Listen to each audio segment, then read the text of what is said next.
This is the tragic story of Alice May Arnold, who was only 4 years old when she went missing. Alice was born on March 8, 1907 in Pennsylvania. She was fifth in a family of 11 children. Her father was William Henderson Arnold, a sawmill laborer. Her mother was Margaret Jane Hess Arnold, known as Maggie. Maggie definitely had her hands full, raising her family and also keeping their little farm running. This is the general area the family lived in at the time of Alice's disappearance. It was a beautiful day, May 22, 1911. Two of Alice's siblings were taking the family cow to the pasture when they realized little Alice was following them. They were only about 100 yards from the farmhouse at that point. So they told Alice to go back to the house. Wanting to stay with her siblings, she continued to follow a ways, and she was told more sternly to go home. She turned and started back down the path, and her siblings continued on to the pasture with the cow. An hour or so later, when the cow was pastured and the older kids returned to the house, they were shocked to find that Alice was not there waiting. Immediately, the family and their little community sprang into action to find Alice. News spread fast about the missing child, and that same day, at least 50 people began the search. The next day, having found no trace of Alice, hundreds of people joined in to help comb the wild, mountainous terrain. But the sunrise and sunset passed again with no trace of the 4-year-old. Both the Harrisburg Police and the Pennsylvania State Police sent resources to assist as well. Day 3, a Native American expert in tracking joined the search, but stated due to the delay in contacting him, it was difficult to find any trace of Alice as so many people had been trampling the landscape. The official search continued for a couple of weeks with no results. The workers at a nearby lumber camp were investigated, as well as strangers in the area. But everyone was cleared. The official search ended, but Alice's family continued looking, as well as some neighbors. May passed, then June. No trace of Alice. July 26th was a warm, sunny Wednesday. 3 young men decided to go huckleberry picking on the mountain. They were picking berries on a rocky mountain ridge about 3 miles from the Arnold home. There, on a small, smooth stone near the berry bushes, one of the men glimpsed something pink. There, on the rock, were found small bones and strands of golden blonde hair amongst pieces of a little pink dress. The men had been part of the search for Alice, so they immediately knew they had found her. They quickly made their way into town and notified the Justice of the Peace, who notified the district attorney. The DA authorized the JP to act as coroner and open an inquest. The local police were notified next, and the men who found Alice, along with others, were sent to guard the location. A grand jury was quickly assembled, and Alice's parents were notified. A large group of all of these people started the trek towards the mountain, but they were met by the men who had went on ahead, who stated that due to it getting dark, they couldn't find the exact location. Around 3 a.m., it was determined that it would be more productive to return to find the location the following day. Around 9 a.m. the next morning, the group again set out, and this time the location was easily found. The grieving parents identified the dress as being the last one Alice was wearing, and confirmed the golden hair was a match. A local physician, along with the grand jury of 6 men, examined the scene, the remains, and listened to the testimony of all involved. The jury determined there were no signs of foul play.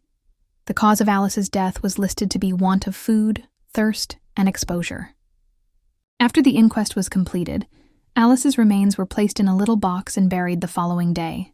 A large pine tree on the mountain where Alice was found was painted white, and white streamers were added as a sort of memorial. It could be seen all the way from town.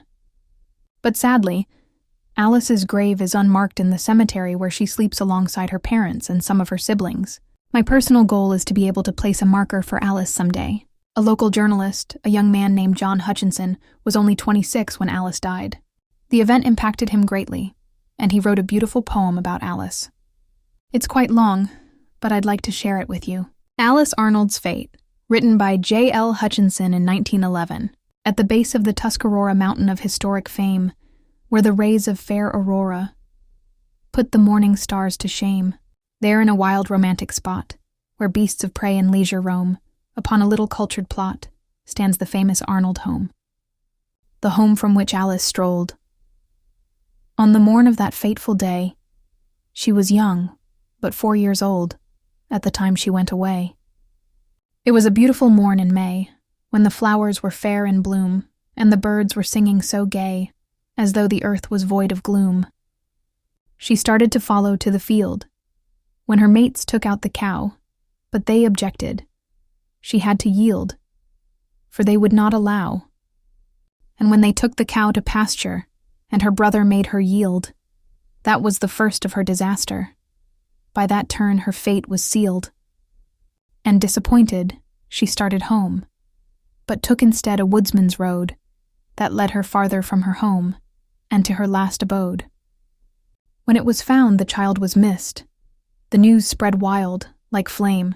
To search for her numbers did enlist. That number grew till hundreds came.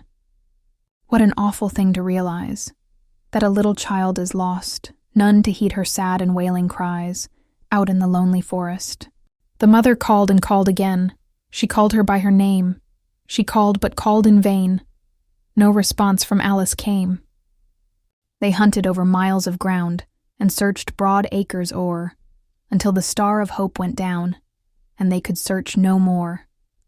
An Indian trailer from Carlisle, one skilled upon the plains, searched over acres and many a mile, with greatest care and pains. There was no effort left undone to find the missing child. All that man could do was done, but every effort failed. The value sought when this morning rife, and those suspensive hours did roll, was the value of a human life, and of an immortal soul. There is little we can say of her, for there is little that we know. We cannot tell what her sufferings were, nor sound her depths of woe. But certainly she suffered these: hunger, thirst, and dread. There was naught these pangs to appease, and bitter tears she must have shed. There she laid down upon a bed of leaves, out on the mountain wild, and there upon that bed of leaves died this wandering child. There are other beds as hard as hers, where the conscience-stricken lie, and there are harder deaths than hers, where wicked sinners die. There were no friends by her to stand, to tell when she died, or how. There was no mother's gentle hand to fan her dying brow. Angel hands to guard the minions saw the child so swiftly roam, then, on their swift and shining pinion, bore her spirit safely home. After 2 months had passed away, with burning suns and beating rains, a band of berry-pickers on their way came across her last remains. Away upon that mountain brow, they found this child of woe, whose mortal remains are resting now, in a grave in the vale below. May this story never fall in the dark Lethen stream, but may it live to tell to all this tragic tale, a woeful theme. Thank you for joining me today as we remember the tragic tale of Alice May Arnold. Special thanks to Find a Grave users Bill Coral and Tom Arnold for their work creating and managing Alice's virtual memorial.